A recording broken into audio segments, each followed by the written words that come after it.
Hoy, en 678, la recuperación de YPF, el debate en diputados. Todos los que algunos medios se han encargado de escribir, pero también hay otros lobistas ocultos que tienen intereses y que están ligados también a grandes medios de comunicación, que les molesta enormemente la presencia de este partido. Es falso, como he visto de algunos sectores opositores y de algunos medios de comunicación, decir que si nosotros votamos en general este proyecto como hemos decidido votar, estamos haciéndole el juego al gobierno. ¡Cuidado!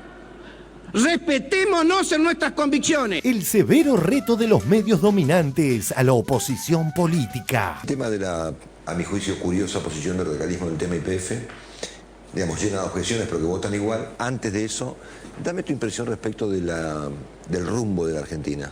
Espero que actúen con mucha responsabilidad, que realmente sean coherentes y convoquen al resto de las fuerzas políticas algunas cuestiones, Ricardo, que hay que ahí te diría, a ver, ¿para qué los van a convocar si ustedes sin que los convoquen votan igual con el oficialismo? Así que nosotros teníamos que oponernos porque estamos en la oposición. Nosotros tenemos que acompañar lo que creamos que le hace bien al país. A mí personalmente me parece muy infantil. A ver, no soy el único que lo piensa medio país, Ricardo. Es decir, sí, pero la gente los ve como... piensa medio país, como, sí, no tanto. Como blandos, digamos, ¿no? La gran jugada de Alicia Castro. Clarín y La Nación entre dos amores, Repsol y el Imperio Británico. United Nations Resolution 2065 in 1965 took care of the so-called Malvinas Falkland question, meaning the sovereignty dispute between Argentina and the United Kingdom over Malvinas Island. Can you ask a question, please, Ambassador? Fue decepcionante. El gobierno británico calificó así la actuación de la embajadora argentina Alicia Castro por Malvinas. Creo que el canciller inglés se molestó, es lógico. Lo que no me parece lógico es que le hayan molestado a algunos argentinos, de acuerdo a lo que he leído hoy en algunos medios. Pero bueno, la verdad que es impresionante. A veces creo que el odio hace perder y nubla la razón de la gente, ¿no? Porque, o por lo menos el decoro para disimular determinadas cuestiones.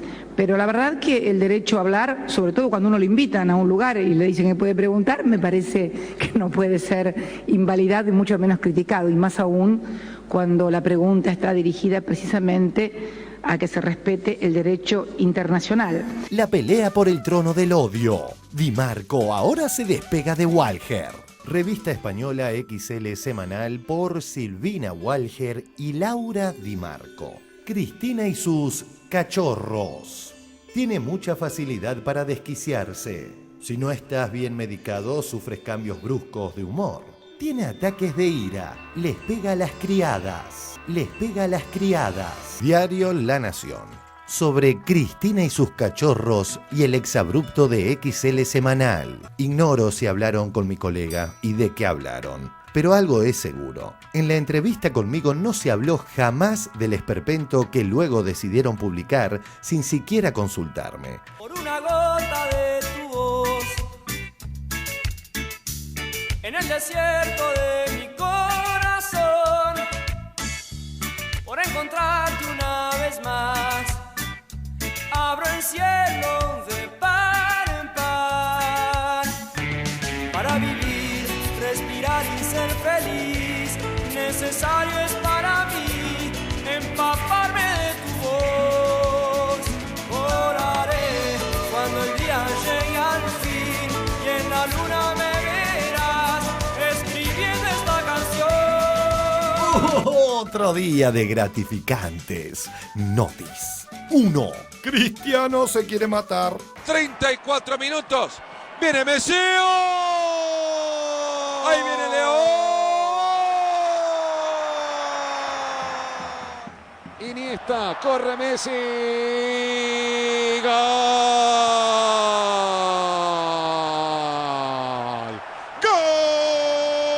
Gol. 2. Facu Arana volvió 0 km.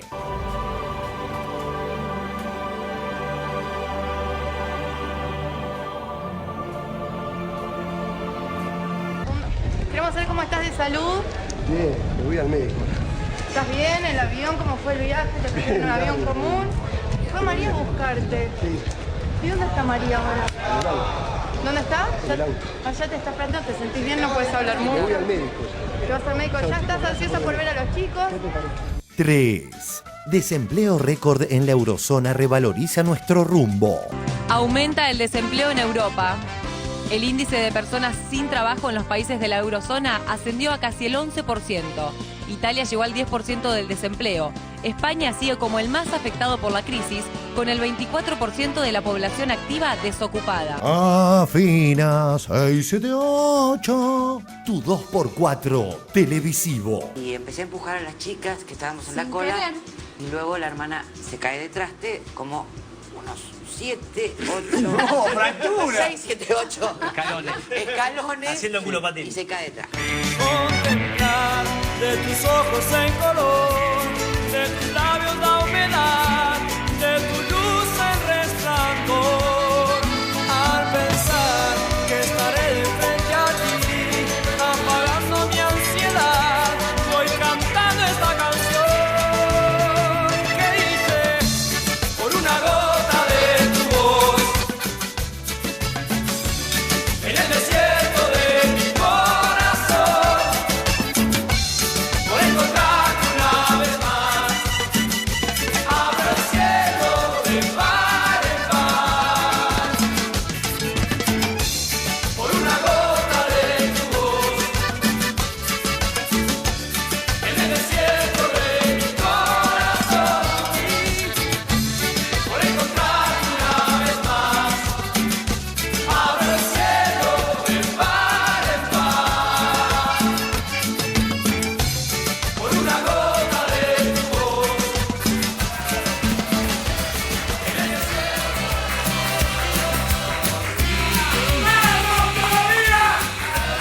¿Cómo les va? Muy buenas noches, bienvenidos a 678. ¿Cómo les va, colegas? ¿Qué dicen ustedes? ¿Todo bien? Bien. Me alegro mucho. Hoy está con nosotros para compartir el programa Eric Alcaño. Hola, Eric. ¿Qué ¿Cómo tal? va? Buenas Bienvenido. noches. Eric es ¿Cómo diputado nacional por la provincia de Buenos Aires. Está trabajando en este momento con el tema de YPF, ¿no? Sí, bueno, dejamos la trinchera parlamentaria un rato para venir a la no menos importante trinchera mediática. Me parece muy bien. Bueno, bienvenido, Eric. También está con nosotros para compartir el programa el señor Lucas Carrasco. Hola, Lucas. ¿Cómo te va? Bienvenido. Lucas es periodista y autor del blog República Unida de la Soja. Vamos con el primer tema del día. Tiene que ver con esta situación rara que se armó en algunos medios de comunicación a partir del reclamo de la embajadora Alicia Castro al canciller británico. Vamos a ver las repercusiones y lo debatimos. Dale. Alicia Castro, Clarín y La Nación, entre dos amores. Repsol y el Imperio Británico. Los medios dominantes ya ni se preocupan por disimular su postura contraria a nuestros intereses. Empecemos por los hechos. Se cruzan en este 2 de mayo dos datos. Uno de la historia, 30 años del hundimiento de Belgrano. El otro, el fastidio de algunos periodistas argentinos porque la embajadora de la Argentina interpeló al canciller. I've seen in your extensive and comprehensive report that you are taking care of the Falkland Islands, and very briefly, I want to share with you that United Nations. You would have a question. Yeah, please. I do. Yes, you're not sharing things with us. You're asking No, us but a I question. have to share some information here. It's United Nations Resolution 2065 in 1965 took care of the so-called Malvinas Falkland question, meaning the sovereignty dispute between Argentina and the United Kingdom over Malvinas Island. Can you ask a question, George? please, Yeah. Ambassador? Otherwise... Well, seeing that United Nations and the international community and a large group of Nobel Prize winners urges both parties, both countries, to assume negotiations in order to find a pacific and permanent resolution. My question is, are you ready for dialogue? Are we going to give peace a chance? And my third question is... No, that's quite enough question. Thank you. No, that's enough. Yes, stop. Thank you. And let me answer that very briefly. Self-determination is a basic political right of the people of the Falkland Islands, and the United Kingdom will always stand by that right. Como reflejamos incansablemente en 678, los medios hegemónicos argentinos siempre se ponen del lado contrario al de Argentina. Y sin disimularlo, así titulan y tratan los temas. Fue decepcionante. El gobierno británico calificó así la actuación de la embajadora argentina Alicia Castro por Malvinas. Castro sorprendió al canciller británico con el reclamo de un acto público. Es raro, ¿no? Porque en Argentina no le permiten a los periodistas preguntar en conferencias de prensa a funcionarios y Alicia Kirchner, funcionaria argentina, sí aprovechó la conferencia de prensa. Alicia Castro, perdón. Fue decepcionante. El gobierno británico calificó así la actuación de la embajadora argentina Alicia Castro por Malvinas. Que los ingleses digan que fue una emboscada o que fue decepcionante, bueno, son los ingleses, pero que desde aquí se interprete, y justo la mala suerte que tienen para la malicia cuando escriben estas cosas, porque justo hoy se cumplen 30 años del hundimiento del Belgrano. La actitud de Alicia Castro por momentos es desconcertante. TN.com. Decepcionante. Justamente la Cancillería británica dejó trascender a través de un vocero que el incidente con Alicia Castro fue de alguna manera decepcionante. Alicia Castro rompió el protocolo, se puso el traje de periodista y le preguntó si el Reino Unido dialogará con Argentina por Malvinas, lo cual obligó al diplomático a llamarle la atención. Hoy la Cancillería británica calificó al hecho de decepcionante. Lo que llamó la atención en medios diplomáticos, porque no se tiene memoria que haya ocurrido en épocas anteriores, es que la embajadora argentina, un embajador, haya sorprendido a un canciller o a otro embajador. Tanta colonización mental y espiritual, tanto estar de rodillas en las tapas de las revistas, todo esto actúa para que aparezca alguien escribiendo de pronto, qué barbaridad, no son las formas, siempre nosotros dando la nota. La embajadora, ¿cómo le va a decir al canciller lo que le dijo? Las formas, con los peores ladrones de la historia de la humanidad, con verdaderos piratas de la historia, que le tiró un huevazo. ¿Qué hizo? Se paró y le habló a los gritos. Le habló delicadamente, posiblemente, no estaba previsto y lo toma de sorpresa. ¿Y qué? A veces es imposible diferenciar si estamos leyendo un diario inglés o un diario argentino. Estaban muchos medios, muchos corresponsales. Por cierto, no había ningún corresponsal argentino. La corresponsal del diario Clarín, que hace una ficción completa. Diario argentino Clarín, por María Laura Viñolo. Alicia Castro sorprendió al canciller británico con un reclamo por Malvinas. A ver acá. La nueva embajadora argentina en Gran Bretaña, Alicia Castro, ha encontrado un nuevo método diplomático para defender la causa de Malvinas en Londres. La emboscada. A ver, de Telegraph, diario inglés, William Hague emboscado por embajadora argentina sobre las Islas Malvinas. Igualito, ¿no? A ver, Clarín, acá. La monotonía del informe de Hague estaba rota. Con su cabello en llamarada, un traje y una cartera azul parecida a las que usaba Margaret Thatcher, la embajadora emprendió contra el sorprendido canciller un verdadero handbanging. Una palabra que inventó la dama de hierro al utilizar ese accesorio en forma amenazante contra sus ministros o interlocutores. Diario británico The Independent. Más tarde, Castro, vestida en traje azul y sosteniendo una cartera del mismo color, con una conducta que se asemeja a una recordada primera ministra británica.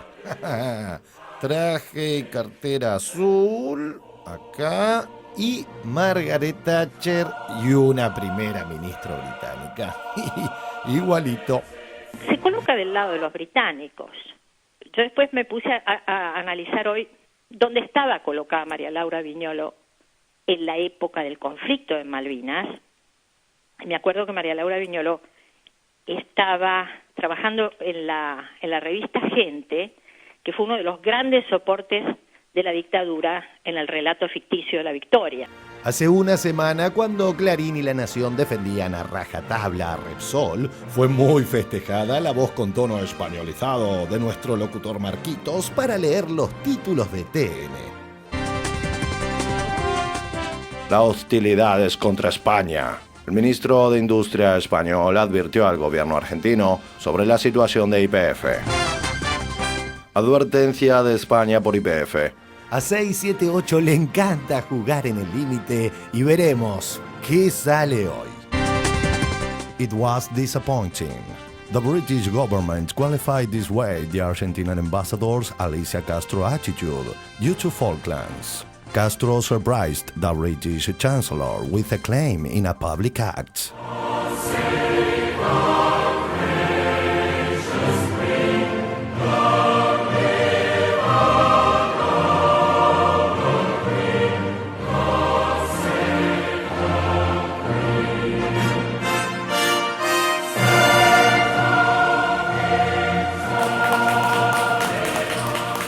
Bueno, muy bien. Bueno, para entrar un poco en tema, por un lado yo pensaba que, digamos, hay un error como muy elemental alrededor de lo que acabamos de ver, que es el error de presentar una nota como si hubiera sido una corresponsal, cuando en realidad estaba levantando una nota. Estoy hablando de la corresponsal del diario Clarín en Londres, ¿no? Bueno, nos tienen acostumbrados a este tipo de confusiones. Cuando no pueden explicar, confunden causas, consecuencias, medios y fines, y tratan de dar la nota siempre en contra del gobierno nacional, siempre en contra del proyecto nacional.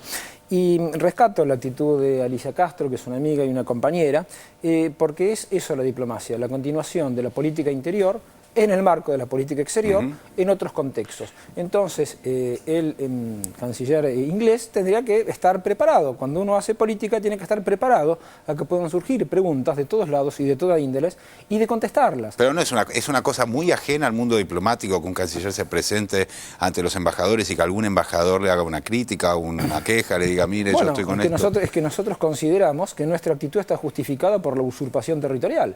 Por lo tanto, ¿por qué vamos a hacer sonrisas cómplices al establishment local o internacional? No estamos para esto, estamos para transformar la historia. Y Alicia Castro, con la actitud que tuvo, tanto en su trayectoria, también en la Cámara de Diputados, como lo que le pregunta, va al punto, directamente al punto, a decir, bueno, a dirimir esa cuestión. ¿Por qué no se sientan a dialogar? A ver, nosotros traemos los problemas a la política y desde la política es cómo tratamos de resolverlos. Luego, si el imperio inglés piensa que puede, sobre la base de la fuerza o una apelación milenarista, rechazar el diálogo, nosotros somos terriblemente perseverantes. Y si no les gustó la actitud de la embajadora Castro, enjoy. A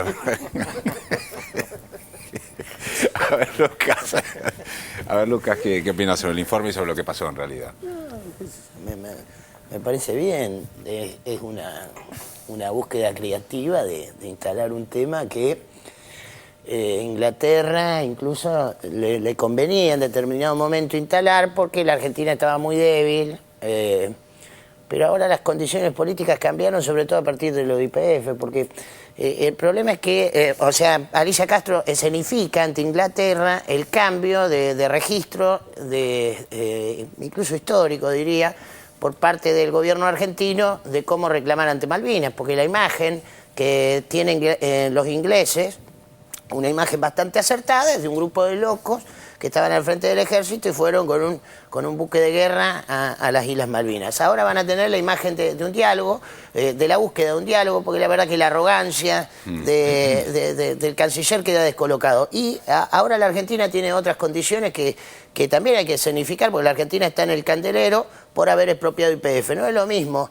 intentar negociar con un buque de guerra teniendo a Galtieri al frente que intentar negociar con un buque petrolero y decirle, charlemos sobre este tema. Yo también me imaginaba que algún peso debe haber tenido en esta discusión el hecho de que Argentina haya recibido el apoyo unánime de todos los países de Latinoamérica y del Caribe para formar parte del Consejo de Seguridad de Naciones Unidas. Me imagino que en ese contexto también se habilita desde el punto de vista diplomático un cruce de esta naturaleza, digamos, ¿no?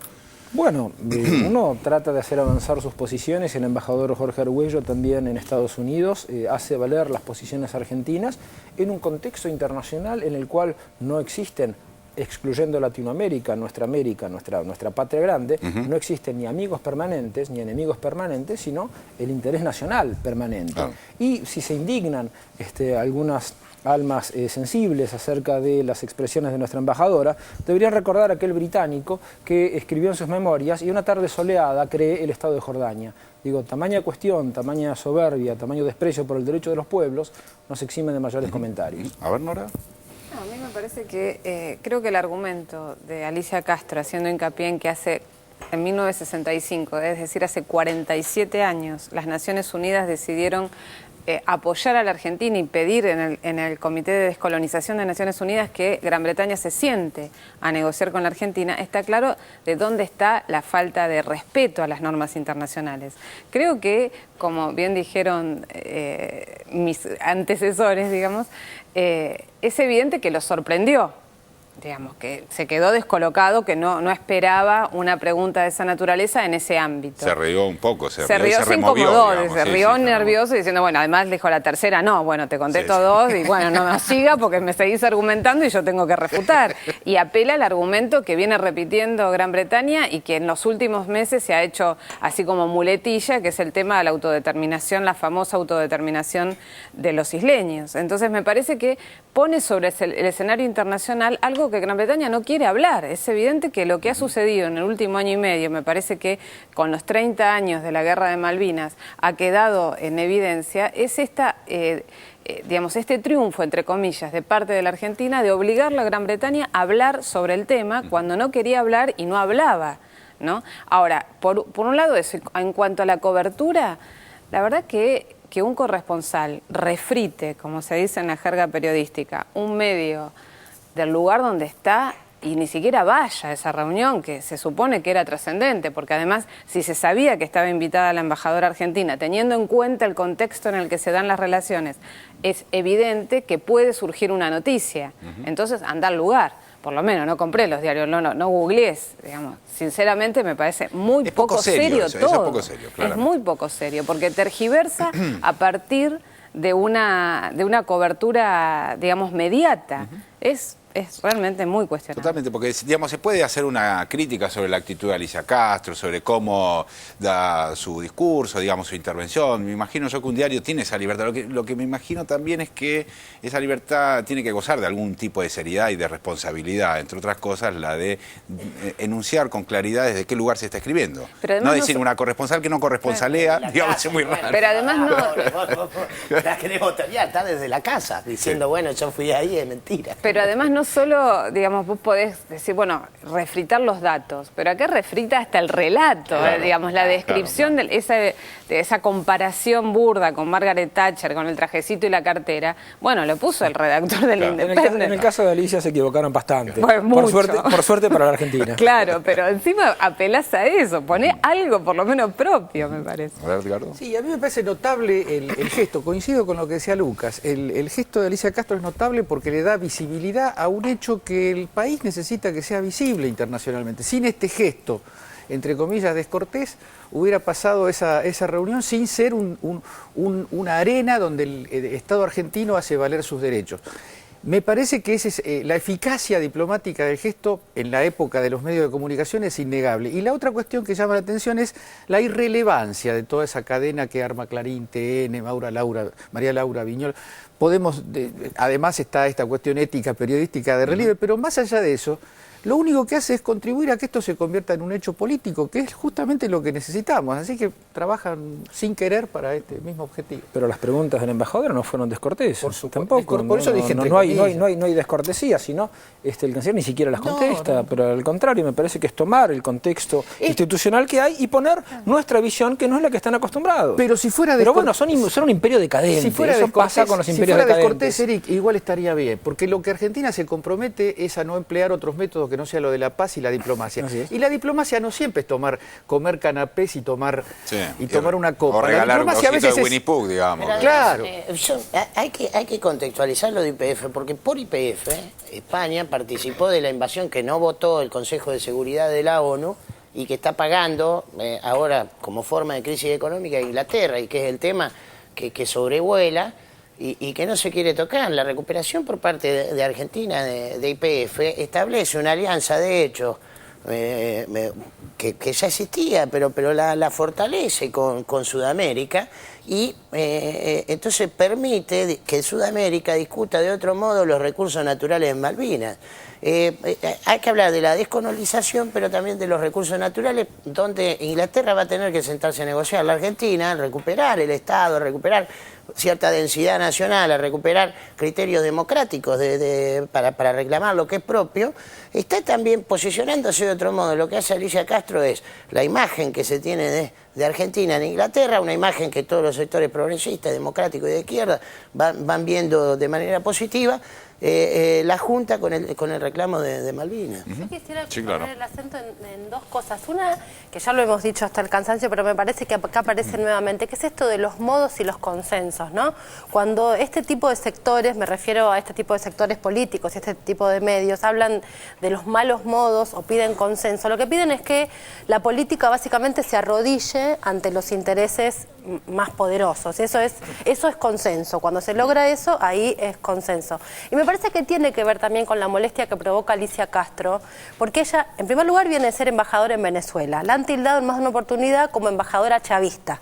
Ya eso molesta. Y en segundo lugar, ella proviene de un ámbito laboral. Ayer la veíamos en un informe sobre el 1 de mayo acá, justamente peleando el 1 de mayo del 2002, al lado de otra cantidad de personas, como dirigente sindical peleando para que Aerolíneas Argentinas deje de estar vaciada. Entonces, ella proviene de ese ámbito que no tiene buenos modos, entre todas las comillas elegantes que esta gente le pone. Viene del ámbito sindical, que tiene otros modos, los modos de la política. Entonces, una dirigente política como ella fue y buscó la grieta, la encontró y se ubicó donde correspondía. A ver, no, ahora sí tenías algo yo más. recordaba este gesto, quizás no es comparable, pero de las cosas que impactan internacionalmente, pero en las cuales tanto la Argentina o como otros países latinoamericanos han logrado eso, imponerse en la agenda mediática mundial a partir de gestos inesperados. Me acordaba de Alfonsín cuando se paró en los jardines de la Casa Blanca a responderle a Reagan, que era realmente para matarlo, el discurso de Reagan a favor del apoyo a los contras en la guerra de América Central. Me acordaba de Chávez entregándole a Obama las venas abiertas de América Latina en la cumbre de Trinidad y Tobago. Sí. Grispun en el Fondo Monetario Internacional. Otro momento, saca un papelito y también dice 2 o 3 barbaridades y ahora este gesto de esta pregunta más que atildada y más que argumentada por parte de Alicia Castro, que sale de los cánones tradicionales. Pero bueno, son las formas que se tienen dentro del diálogo. Eso también es diplomacia. Eso también es diplomacia. Totalmente. Es decir, bueno, las reglas no las manejás solamente vos. Néstor en Mar del Plata, cuando se termina el ALCA, digo, es toda la serie de acontecimientos que vos decís. Bueno, es lo que tenemos. Con eso trabajamos. Es que la política es estirar los márgenes y tratar de encontrar un huequito donde colar algo. Vamos a cambiar de tema, pasamos al tema YPF, que estuvo sobrevolando esta discusión. Se están escuchando y se están leyendo y se están viendo distintas críticas, quejas, diría yo, de algunos periodistas sobre la actitud que ha tomado la oposición política al kirchnerismo en la Cámara de Diputados y en la Cámara de Senadores. Vemos el informe y lo debatimos. Dale. La recuperación de YPF, el debate en diputados. Mientras mañana casi unánimemente se votará a favor de la recuperación de YPF, los lobistas de siempre siguen retando severamente a la oposición por no alinearse con los intereses que ellos defienden. Que sean los argentinos, a través de lo que esta ley va a definir, los que van a manejar de ahora en adelante, a través del Estado y su gobierno, la política energética. Y también debemos decir que esta batalla, señor presidente, la estamos dando con una de las armas más poderosas, que es la política, bajo el precepto que ha dado nuestra presidenta cuando definió claramente en este recinto que se terminó la vivada. Esa es la sintonía fina. Repsol, se terminó la vivada. En la Argentina no hay más vaciamiento de los hidrocarburos. Por principio y por convicción vamos a votar a favor.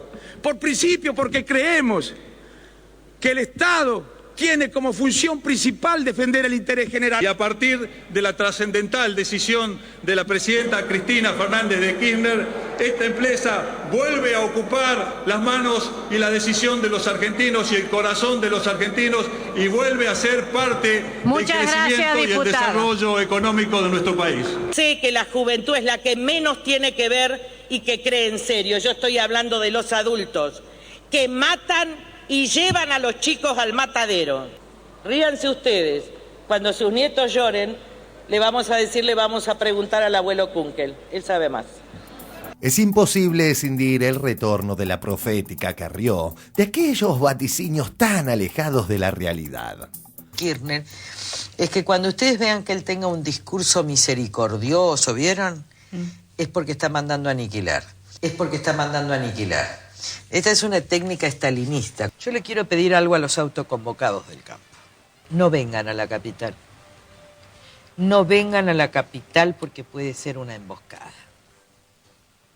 ¿Por qué? ¿Qué sospecho? Porque pueden estar los tractores en el centro y cerrado por piquetes. ¿No está Kirchner en alguna proporción ganando la batalla comunicacional? Eso es fácil. Porque en la embestida final sacan toda la carne al asador. Hay una cierta y puede haber desesperación, persecución, ¿no? Y puede haber muerte, y puede haber persecución, y puede haber muerte. Algo está tramando desde el punto de vista de la violencia Néstor Kirchner para diciembre. Es decir, hay armas, está claro, entonces... ¿Armas hay? Sí. ¿Armas hay? Sí. Sé que la juventud es la que menos tiene que ver y que cree en serio. Yo estoy hablando de los adultos que matan y llevan a los chicos al matadero. Siento dolor cuando los otros días leo, presidente, no soy de hacer este tipo de discursos ni este tipo de menciones, pero cuando leo en el diario este Clarín Miente del domingo 29 de abril, en su columnista estrella que dice una frase que me dolió enormemente, presidente.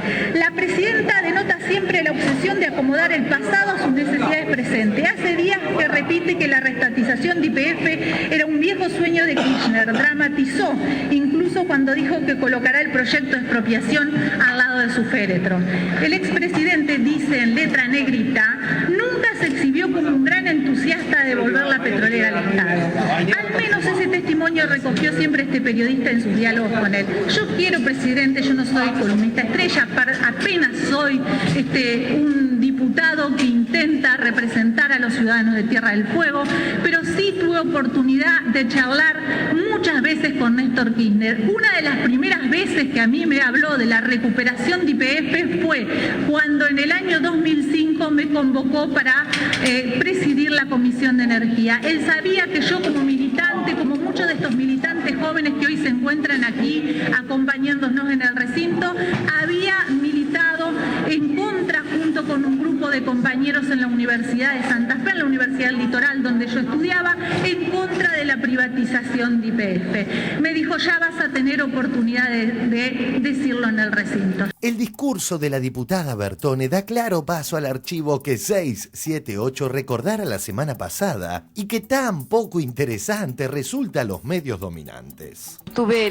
releyendo el libro que era un diálogo entre Torquato Di Tella, nuestro actual embajador en Italia, que además es un reconocido intelectual, y Kirchner, que en ese momento era candidato a presidente, y me acuerdo que la tapa era una Argentina, todas las provincias como si fuera un rompecabezas, no todo como desarmado, y era un diálogo entre Néstor y Torquato acerca de muchas cosas, ¿no? Y increíble, pero estaba leyendo hoy en la página 42 y Néstor hablaba del tema de cuál fue, estaban hablando justo del problema de la energía, allá 2003, y hablaba de que el gran problema en materia energética había sido la desnacionalización. Conversaciones de Néstor Kirchner con Torquato Di Tella. En 1998, para seguir sosteniendo el déficit fiscal que tenía la Argentina, se vendió, entre otras cosas, más del 51% del paquete accionario a Repsol. A partir de esta venta, se perdió la acción de oro y las provincias nos vimos obligadas a vender, e YPF se desnacionaliza, perdiendo la Argentina el control estratégico. Ese fue el verdadero problema, la desnacionalización. Por eso es necesario aprobar una verdadera ley de hidrocarburos que regule definitivamente la funcionalidad del petróleo y los instrumentos macroeconómicos y adecuar rápidamente el funcionamiento para que podamos tener los resortes y las decisiones que corresponden a un campo tan importante para la política económica argentina.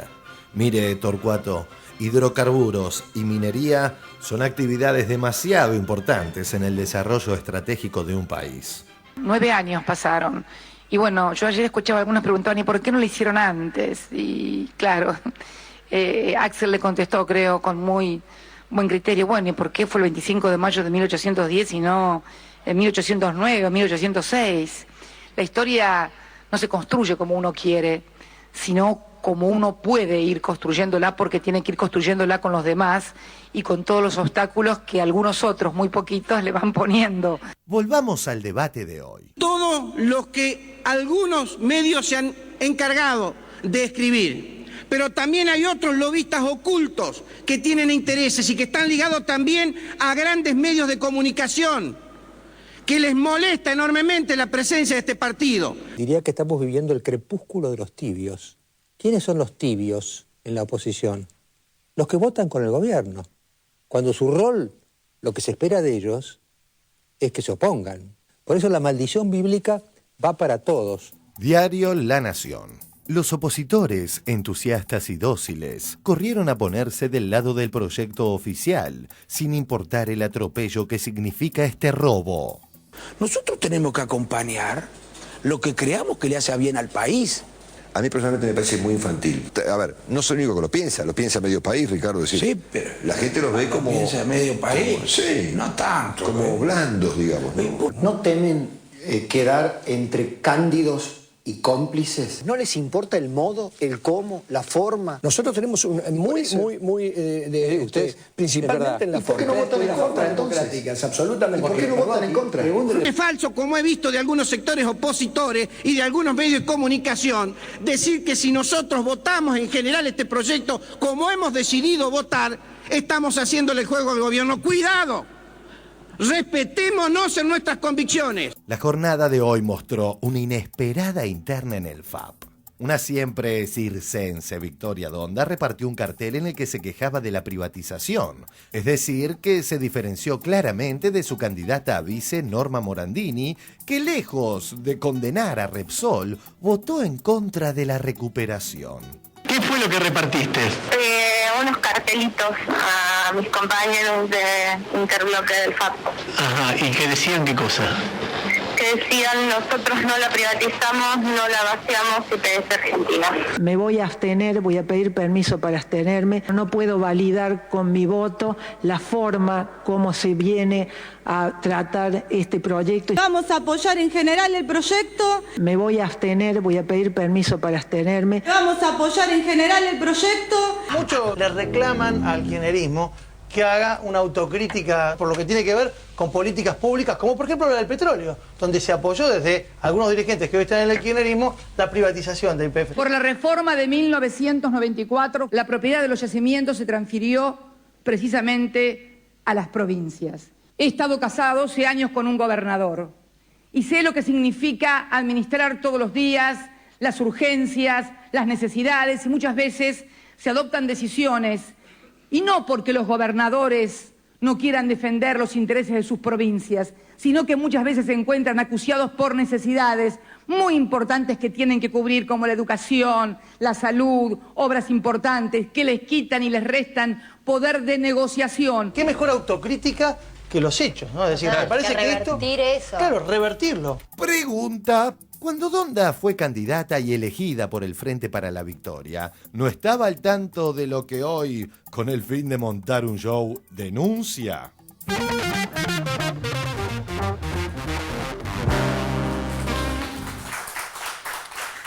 Bueno, muy bien. A ver, Erika, hay un montón de cosas en el informe, ¿no? Pero me parece que una de ellas remite a el nivel de coerción o de apoyo que tiene la situación o el proyecto que mandó el Ejecutivo sobre YPF. A ver, veamos, lo importante, creo que la Presidenta además lo señaló en Vélez al hablar de los jóvenes y del legado y de la continuidad, es la recuperación de la política. La recuperación de la política da como principal hecho de gestión la recuperación del futuro. Hoy podemos volver a pensar una Argentina a mediano y largo plazo, además más justa, más libre y más soberana, porque bueno, es en lo que creemos, pero son nuestras verdades relativas, salimos a predicar, a convencer, a seducir, a argumentar nuestra posición. Luego enfrente, en el Parlamento, hay otros partidos que algunas veces acordarán con nosotros, estarán de acuerdo con nuestras ideas o nos van a criticar también con su verdad relativa. Acá el problema es, de nuevo, los absolutos. Si yo creo en un absoluto porque Dios me lo dijo o alguna corporación mediática lo sostiene, entonces no hay lugar para la discusión.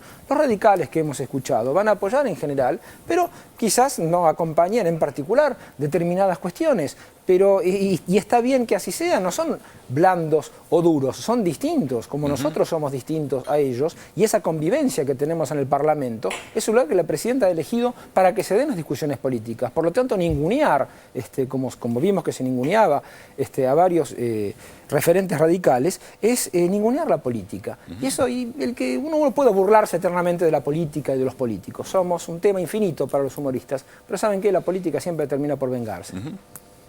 A ver, Lucas, ¿qué te parece que vimos? Me gustó mucho el discurso de Victoria Donda, incluso creo que hizo una propuesta que lo planteó bien porque no se contrapone con la ley que seguramente se apruebe, de un consejo social de control. Porque a la vez hay que entender que, aunque se privatizó entre gallos y medianoche y bajo un mamarracho, incluso probablemente ilegal, que organizaron Cotino Siglia y Manzano, hoy dos prestigiosos empresarios de los medios y del petróleo, ni más ni menos. Hubo consenso social, entonces para esa privatización en ese momento hay que estudiar esas causas y hay que estudiarlo en profundidad, porque por algo sucedió. Entonces para que eso no vuelva a suceder, yo consideraría fuertemente esa propuesta de Victoria Donda de un consejo de control, un consejo social integrado por ONG, sindicatos y demás. Otro discurso que me gustó mucho es el de Federico Pinedo, fue hace poquito, donde hace una reivindicación, probablemente sin querer, pero Federico Pinedo, como del ala escolarizada del PRO, así que creo que sabía lo que decía, de Néstor Kirchner, cuando defiende la federalización de los recursos naturales, algo que ha sido denostado, o por lo menos debatido hoy en día, que tiene sentido volver a hablar del Estado Nacional porque ha recuperado facultades. Es un debate que en el momento de la reforma de la Constitución quedó un poco diluido, pero es reconocido que Néstor Kirchner era uno de, incluso también lo dice la Presidenta, que sabe más de Néstor Kirchner que yo, obviamente, pero que fue uno de los que peleó fuertemente por eso.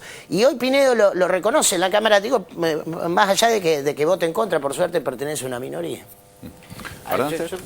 Yo creo que no hay que entrar en esa discusión acerca de si Kirchner era privatizador, si no lo era, si en el 2002 decía una cosa, si en el 2004...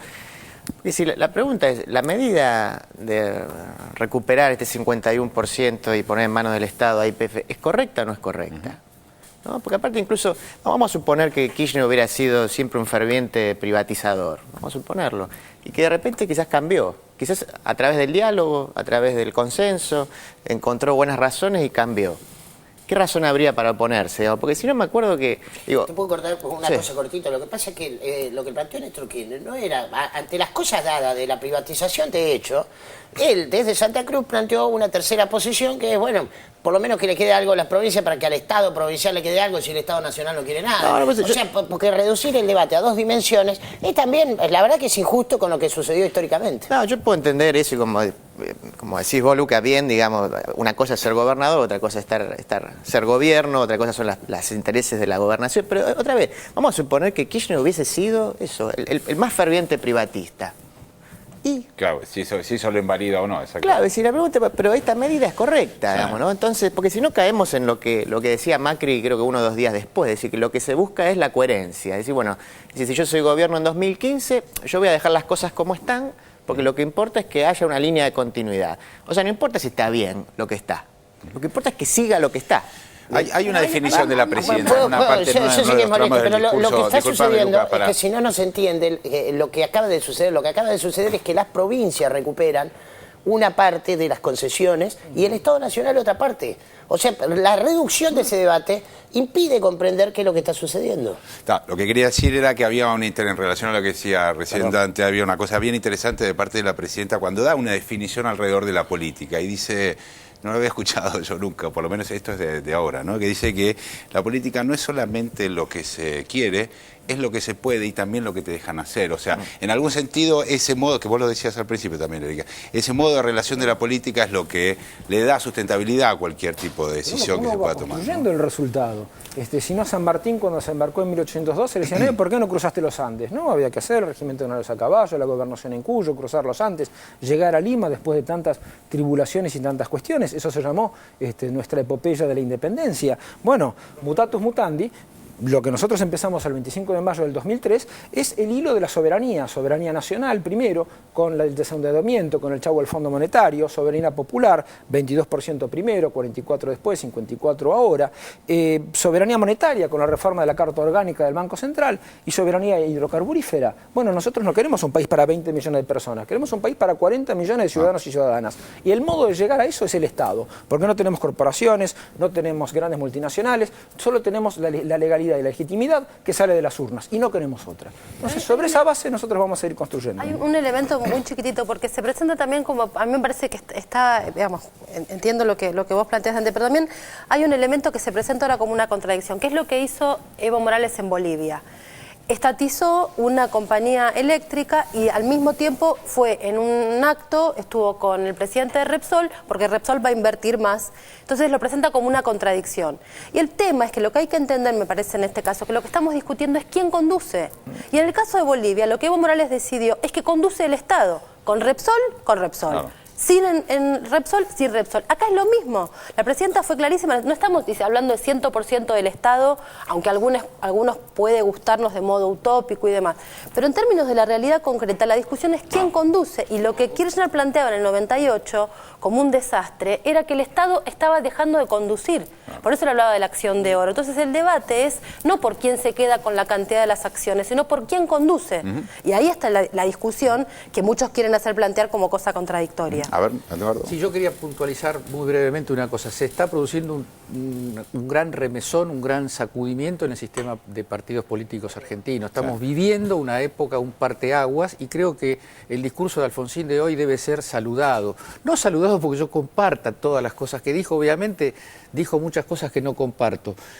Pero el estado de rebeldía que un sector del radicalismo le ha planteado a los grandes grupos económicos y particularmente a los articuladores mediáticos de la resistencia contra el gobierno es un hecho decisivo que realmente a mí me extrañaba que no hubiera ocurrido desde eso que decimos, ¿por qué no antes? Bueno, después de octubre, después de hacer buena letra con el Grupo Clarín durante 3 años, ser tercero en un porcentaje casi insignificante de los votos y no cambiar, daba la impresión de que había una tosudez histórica. Y no hablamos de Carrió, dejamos a Carrió afuera que vimos en el... Porque, bueno, vamos a hablar ahora. Porque distinguimos lo esencial de lo que suele. Vamos a hablar ahora del trono de Carrió, en realidad, porque parece que hay gente que se lo está queriendo disputar. Es así, vamos a verlo y lo debatimos. El trono vacante de Carrió. La encarnizada pelea entre Walher y Di Marco. La segunda ahora se despega de la primera. En el marco de la alocada carrera por adjudicarse el cetro de la envidia, el odio y el resentimiento, la revista del diario monárquico español ABC publicó un editorial firmado por Silvina Walher y Laura Di Marco, basado en una interminable cantidad de barbaridades incontrastables. Revista española XL semanal por Silvina Walher y Laura Di Marco. Cristina y sus cachorros. Barbaridad y dato incomprobable 1. Su pensamiento es nacionalista. Por ejemplo, odia a Chile. Barbaridad y dato incomprobable 2. Tiene mucha facilidad para desquiciarse, y más desde que le operaron y le quitaron la glándula tiroides. Si no estás bien medicado, sufres cambios bruscos de humor. Tiene ataques de ira. Les pega a las criadas. Barbaridad y dato incomprobable 3. Hay un debate sobre si sufre un trastorno bipolar. Perdón. Una acotación al margen. Un debate entre quienes. Sigamos. Barbaridad y dato incomprobable 4. Su operación nos enloqueció a todos. Primero dijeron que se trataba de células cancerosas, luego que no lo eran. Se especula que lo del cáncer lo inventaron sus asesores para movilizar a su favor a la población. No, perdón. Otra acotación al margen. ¿Quiénes especulan con que se inventó lo del cáncer? ¿No será que Walher y Di Marco especulan con el invento del cáncer? Ya no me meto más. Continuemos. Barbaridad y dato incomprobable 5. Cristina padece una especie de resentimiento de clase. Se avergüenza de su padre, conductor de autobuses, hijo de emigrantes españoles. Barbaridad y dato incomprobable 6. Cristina y Néstor formaban un matrimonio de negocios. Le dio una bofetada cuando Cristina perdió la votación en el conflicto que tenía con el campo. Le dio una bofetada cuando Cristina perdió la votación en el conflicto que tenía con el campo. Yo digo que hay que ver lo que dice la Silvina. Dice las criadas, ya está. Ella es la que la faja a las criadas. Cristina nunca diría criadas. Diría la señora que me acompaña, la señora que me hace la comida. Yo la conozco bien. Jamás diría la criada. Es ella la que la faja a la criada. Yo el domingo a la mañana la escuché a Silvina Barger por la radio La Red, creo, en una entrevista que le hacían. Analizaba lo que es el ajuste y la situación realmente desgarradora socialmente que se está viviendo en Europa, producto de todas las políticas neoliberales que están aplicando a rajatabla, como los vivimos nosotros acá en el 2001, diciendo que lo peor no era esto, porque estaba pasando esto y después iban a venir los populismos como lo que nosotros estamos viviendo. ¿Vos te imaginás esto? No podías creer lo que esta mujer estaba diciendo. Vos decís, no, esto no es lo grave. Lo grave es que después va a venir gente que va a reparar o intentar reparar estas atrocidades con populismo. Con esta política de austeridad, lo único que vamos a sacar es el populismo. Europa se va a convertir, va a salir el primer líder populista que prometa cosas y todos se van a ir con él. Y esto es lo que pasó en la Argentina. Nos apretaron y mirá cómo estamos hoy, ¿eh? El primero que viene que te hace un mimo en la cabeza te vas atrás. Esta mañana en el diario opositor La Nación, Di Marco intentó despegarse de Walher, comprendiendo seguramente que de algunos lugares es imposible regresar. Diario La Nación. Sobre Cristina y sus cachorros y el exabrupto de XL Semanal. Por Laura Di Marco. La revista XL Semanal rompió las reglas más elementales de la ética periodística de una manera brutal, produciendo un daño no solo a mí, sino al oficio en su conjunto que, como sabemos, se volvió en un apetecible blanco a destruir porque, al parecer, es el único límite que el gobierno encuentra en su camino. Porque está claro que, cuando sucede una mala praxis de semejante proporción, es el periodismo el que queda expuesto. Los hechos sucedieron así. El suplemento XL Semanal, que acompaña al diario español ABC, pero también a muchos otros del interior del país, es decir, es ampliamente leído en España, publicó una nota horrorosa, baja y escrita de manera obscena, titulada Cristina y sus cachorros, y no tuvo mejor idea que atribuírmela a mí junto a la periodista Silvina Walher. Ignoro si hablaron con mi colega y de qué hablaron. Pero algo es seguro. En la entrevista conmigo no se habló jamás del esperpento que luego decidieron publicar sin siquiera consultarme. Ni siquiera rozamos el tema de la intimidad de la presidenta. De más está decir que este exabrupto de XL Semanal, si a alguien ayuda es al propio gobierno en su guerra contra la prensa. Los periodistas filooficialistas lo tomarán como prueba irrefutable, falsa prueba, de la degradación en la que está sumergido todo periodismo. Una supuesta degradación que solo favorece al gobierno. Twitter de Lucas Carrasco. Cuando los fabuladores sin prestigio como Laura Di Marco se mandan una cagada, siempre suponen que se afecta a todo el periodismo. ¡Ay, ese ego! Walher Di Marco. Di Marco Walher. La lucha está planteada. ¿Será posible destronar a Carrió? La verdad que yo duermo tan tranquila desde que este hombre falleció.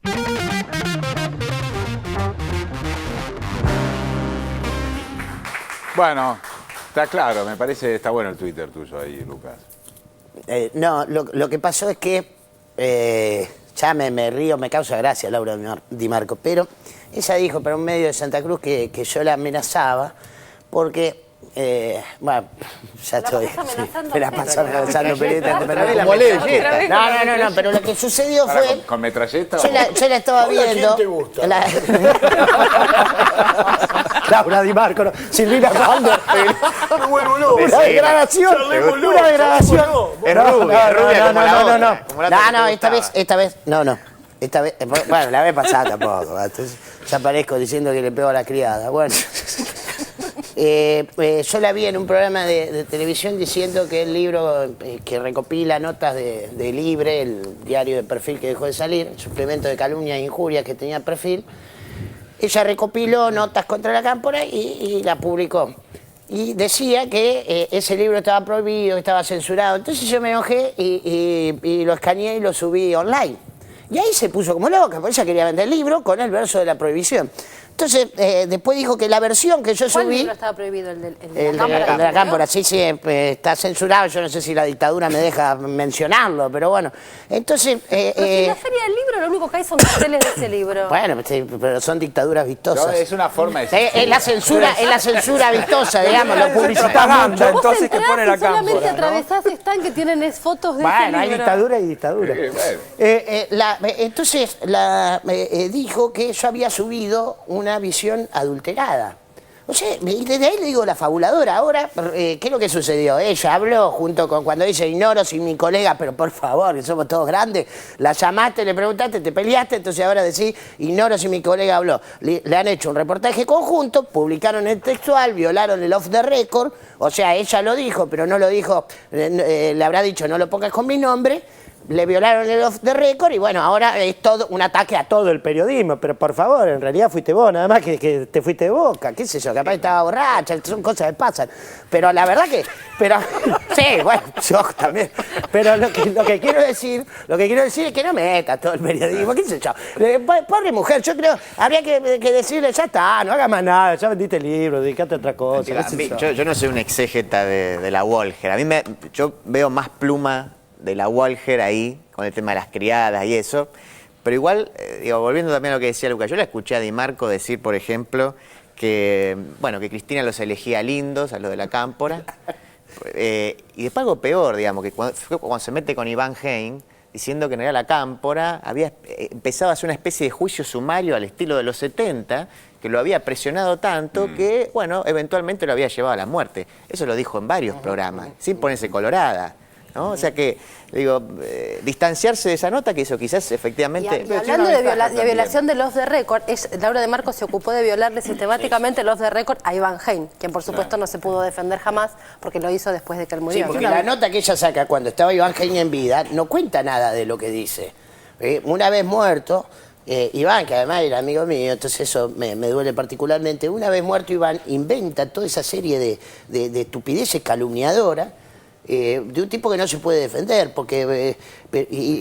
Bueno, entonces para eso estamos nosotros, puesto que Iván no solo es nuestro amigo, sino un gran economista, porque era una cosa muy linda verlo en los actos a Iván explicar la economía. A mí en general yo no quería ir mucho a actos donde fuera también Iván, porque me iba explicando mejor las cosas. Entonces todos mis chistes caían, que no eran muy buenos tampoco, no tenían demasiado éxito.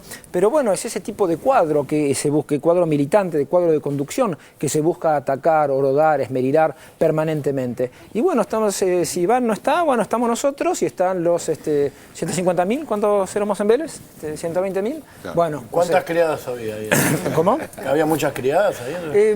Desconozco, me parece que eran ciudadanos y ciudadanas. Eric, de todos modos yo pensaba que en este caso, por ejemplo, Di Marco tiene la posibilidad... Para redondear el tema de la infamia, no tiene nombres, como duermo mejor desde que falleció Néstor, es desconocer la política, es hacer antipaís, es destructivo y autodestructivo. Me parece justamente que, como vos decías recién, hay esperemos que así sea, hay en algunos sectores de la oposición esta idea de retomar un camino que sea político y no que nosotros que somos del oficialismo sepamos los discursos que van a dar porque leemos Clarín o Nación a la mañana. Que los tipos vengan y digan y den su opinión y que debatamos, que para eso está. A ver, claro. Sí, lo malo dice... no, perdón, vamos a tener que ir a un corte. Bueno, lo malo es que tenemos que ir a un corte. Lo malo es que tenemos que ir a un corte rápido en este momento. Lo bueno es que va a haber un anuncio importante de parte de la presidenta Cristina Fernández de Kirchner, me dicen, vamos a verlo y volvemos en un ratito, dale.